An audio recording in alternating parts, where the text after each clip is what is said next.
Madame Louise Mushikiwabo akaba yasubitse kwitabira imikino ya Francophonie yagombaga kubera Kinshasa muri Repubulika ya Demokarasi ya Kongo. Umuryango w'ibihugu bikoresha ururimi rw'igifaransa wemeje ko umunyamabanga mukuru wawo Madame Louise Mushikiwabo akaba n'umunyarwandakazi atazitabira imikino ya Francophonie izatangira ku wa gatanu Kinshasa muri Repubulika ya Demokarasi ya Kongo. Ni icyemezo gitangajwe mu gihe umuvugizi wa guverinoma ya RDC Patrick Muyaya yari yavuze ko Mushikiwabo azitabira. Umuvugizi wa Mushikiwabo witwa Olia Van de Weer akababwiye AFP n'ibiro n'amakuru by'abafaransa kuri uyu wa kabiri ko atazitabira imikino izamara iminsi 10 kubera ko atigeze ashyikirizwa ubutumire. Yakomeje agira ati ibyo bikaba rero biteza urujijo ndetse kandi byatumye umunyamabanga mukuru asubika urugendo rwe.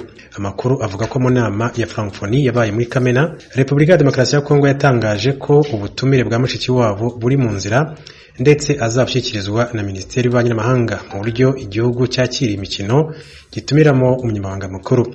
Amakuru avuga ko mu minsi yakurikiyeho Minisiteri y'Ububanyi n'Amahanga ya RDC yavugishije OIF ishaka umwanya wakwemeranywaho ariko iza guhagarika ibiganiro kugeza mu cyumweru cya nyuma imikino igiye gutangira. Byaje kurangira rero Madame Louise Mushikiwabo aho kwigira Kinshasa yohereje ugomba kumuhagararira kugira ngo hirindwe ikibazo cyabaho. Ni icyemezo gifashwe mu gihe ibihugu byinshi byakomeje kwemeza ko bizitabira imikino kubera impamvu ahanini zirimo umutekano muke. Ni mu gihe kandi umubano wa RDC n'u Rwanda Madame Louise Mushikiwabo akomokamo utifashe neza, aho icyo gihugu kirushinja gushyigikira umutwe wa M23 ibintu rwamaganira kure umunsi ku wundi. Hari impungenge ko mu gihe hakomeje kubaho imyigaragambyo yamagana u Rwanda ukwitabira kwa Madame Louise Mushikiwabo kwashobora kurenzwa ingohe cyangwa se inshingano ze muri Francophonie bigahuzwa n'u Rwanda bikaba byabangamira imigendekere y'imikino n'uburyo ihangwa amaso. Madame Louise Mushikiwabo yabaye Minisitiri w'Ububanyi n'Amahanga w'u Rwanda kuva mu Ukuboza 2009 kugeza mu Kwakira 2018 ubwo yatorerwaga kuyobora Francophonie, umuryango uhuza ibihugu bisaga 88. Amakuru tuhere kwavugwa hirya no hino ku isi. Mu burasirazuba bwa Repubulika ya Demokarasi ya Kongo, umusirikare yaraye asutse urusasu ku baturage bari baje gushyingura umwana we, yica abantu 13 barimo abana 9. Byatangajwe n'inzego z'igisirikare n'iz'ubutegetsi zaho byabereye mu cyaro cy'ahitwa Nyakova mu nkengero z'ikiyaga cya Albert muri province ya Ituri yo mu ntara ya Kivu y'Amajyaruguru. Umuvugizi w'igisirikare muri iyo ntara Jules Ngongo yabwiye ibiro ntaramakuru by'Abongereza Reuters kuri telefoni ko amatsinda y'abasirikare yatangiye gushakisha uwo mugabo kandi batangiye iperereza ku byabaye. Uwo mugabo utatangajwe izina ni umwe mu basirikare ba leta ya Kongo barwanira mu mazi. Umuyobozi w'agace byabereyemo Oscar Baraka Mugwa yemeje ko abantu 13 barimo abana 9 baguye muri ubwo bwicanyi, avuga ko uwo musirikare yari yarakajwe n'uko abaturage bari bagiye kumushyingurira umwana atarahagera. Umuherwe Elon Musk uherutse kugura urubuga rwa Twitter yatangaje ko ateganya guhindura ikimenyetso cy'inyoni cyari gisanzwe kiruranga agashyiraho ikinyuguti ya X.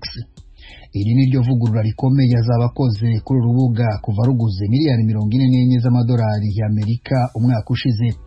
Nk'uko yakomeje kubyandika kuri urubuga uhereye saa 6 za nijoro hano muri Amerika, yavuze ko ateganya gukora rivugurura uhereye ku wa mbere.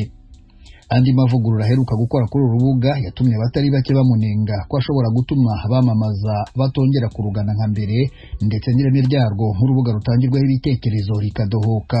Uyu muherwe aheruka guha akazi Linda Yaccarino wari umaze igihe akora muri NBC, ikigo gikomeye cyo muri Amerika kibumbiye n'ibindi bigo binyuranye bikora itumanaho, itangazamakuru n'imyidagaduro. Yamugize umuyobozi mukuru w'urubuga rwa Twitter mu rwego rwo kwigarurira abamamaza bari baraciwe intege n'izo mpinduka. Kuva Elon Musk aguze urubuga rwa Twitter, abatari bake bahise baruvaho banga ko impinduka zarukoraho zabangamira ubucuruzi bwabo. Uko akane yatangaje ko hari abagarutse ariko ntiyabisobanura mu buryo burambuye. Washington, ijwi rya Amerika. Abaganga bo muri Israel batangaje ko bashoboye gushyira kuma kunganira imikorere y'umutima muri Minisitiri w'Intebe wa Israel Benjamin Netanyahu kuri iki cyumweru. Biteganijwe ko ashobora kuva mu bitaro uyu munsi. Netanyahu ufite imyaka 73 y'amavuko yagize ikibazo cy'ubuke bw'amazi mu mubiri we mu cyumweru gishize, bituma bamushyiramo icyuma gikurikiranira hafi imikorere y'umutima we. Ibibazo bireba ubuzima bwe bije mu gihe Israel ishobora kuba mu myigaragambyo ikomeye kubera gahunda ya leta yo kuvugurura inzego z'ubutabera muri icyo gihugu. Biteganijwe ko kuri uyu wa mbere aribwo bari butore bwa nyuma ku byerekeye ivugurura ry'izi nzego. Netanyahu n'aba yasezerewe mu bitaro birashoboka ko yakwitabira amatora yo ku wa mbere. Inama y'abaminisitiri yari yateganijwe ku cyumweru yasubitswe. ivugururwa ry'inzego z'ubutabera rigomba gutorerwa harimo kugabanya ububasha bw'urukiko rw'ikirenga. Iki gitekerezo cyateye kutumvikana hagati y'abaturage ba Israel kinatera impungenge ibihugu byinshi by'inshuti zayo. Mu Bugiriki abakora ubutabazi bashoboye guhungisha abantu 19,000 bari bibasiwe n'inkongi y'umuriro imaze iminsi 6 yadutse mu bice bitatu bitandukanye by'igihugu. Ibyo byatangajwe n'inzego z'ubutegetsi muri icyo gihugu. Minisiteri ishinzwe ihindagurika ry'ibihe no kurengera abaturage yavuze ko yari wo mubare munini w'abaturage bahungishijwe umuriro muri iki gihugu. Polisi yavuze ko abagera ku 16,000 bahungishijwe hakoreshejwe indege naho abandi 3,000 bagahungishwa banyuze mu mato. Bose uko bari bakuwe mu byaro 12 no mu mahoteli atandukanye nta wari ufite ubushye buturutse kuri uwo muriro. 6 muri bo babanje kujyanwa mu bitaro bafite ikibazo cyo guhumeka nyuma baza gusezererwa. Kuri iki cyumweru abategetsi batangaje ko abakozi 266 bazimya umuriro n'imodoka zifashishwa mu kuwuzimya zigera kuri 49 bari basanzwe bahanganye n'iyo nkongi bonganiwe n'indege za kajugujugu zikoreshwa mu kuzimya umuriro. Indege 7 muri zo ni iz'Ubugiriki, 2 ni izo muri Turukiya, indi 1 niyo muri Korwasi. Biteganijwe ko uyu munsi izindi modoka 15 zizimya umuriro ziri bwiyongere kuzari zisanzwe. Mu karere k'imisozi ka Rhodes aho uyu muriro wiganje abawuzimya bahanganye no kuwukumira ngo utagera mu ishyamba ry'inzitane riri hafi aho. Nubwo umuyaga wagabanutse buri kanya urahindura icyerekezo kandi ubushyuhe bwazamutse kugeza kuri -38°C.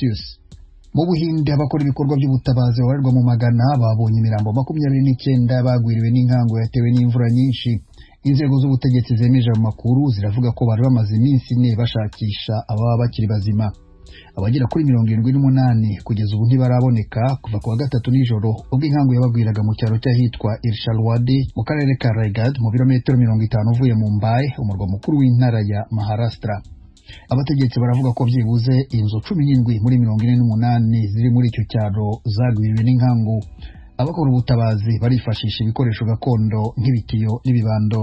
Deepak Avad ukora mu kigo cy'igihugu gishinzwe gutabara abagezweho n'ibiza yatangaje ko ibikoresho bikomeye bisanzwe byifashishwa nk'imodoka zabigenewe zifasha mu gusunika no gutaburura zananiwe kugera muri icyo cyaro kubera imihanda idatunganye n'ubutaka bwahirimye buhazengurutse.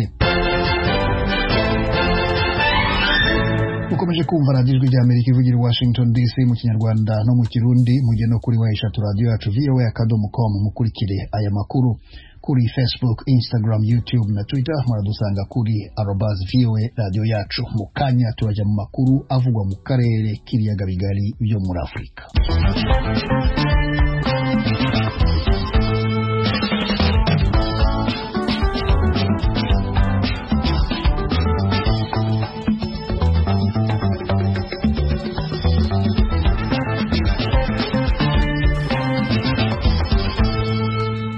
Ibiyaga bigari duhereye mu Burundi aho abahinzi b'ibiti bivamo amavuta y'amamesa mu ntara ya Nyanza-Lac na Rumonge bishimiye igihingwa gishya cyitwa patchouli batera mu mirima yabo kikabafasha kurinda umusaruro. Ariko igiciro ku kiro cya patchouli kiracyari gito.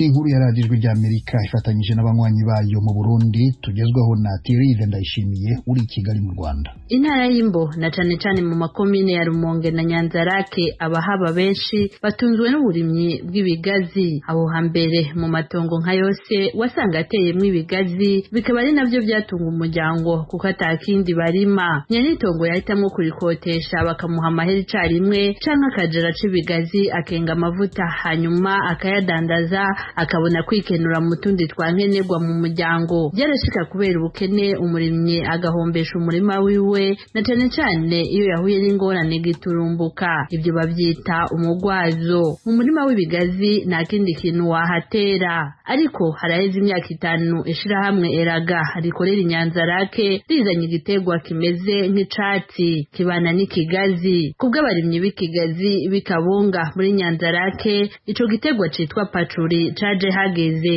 Ubu mu mirima y'ibigazi usanga baragiteye. Hicu Burundi Jean Marie n'umurimyi w'ibigazi akaba yaritavye akamo ko kubiteramo patchouli ati kirafasha umurimyi w'ibigazi. Ico giterwa ca mbere akamaro gifise ca patchouli igiterwa c'icatsi ni igiterwa gishobora kumara imyaka 4 kiza gusaza mu myaka 4.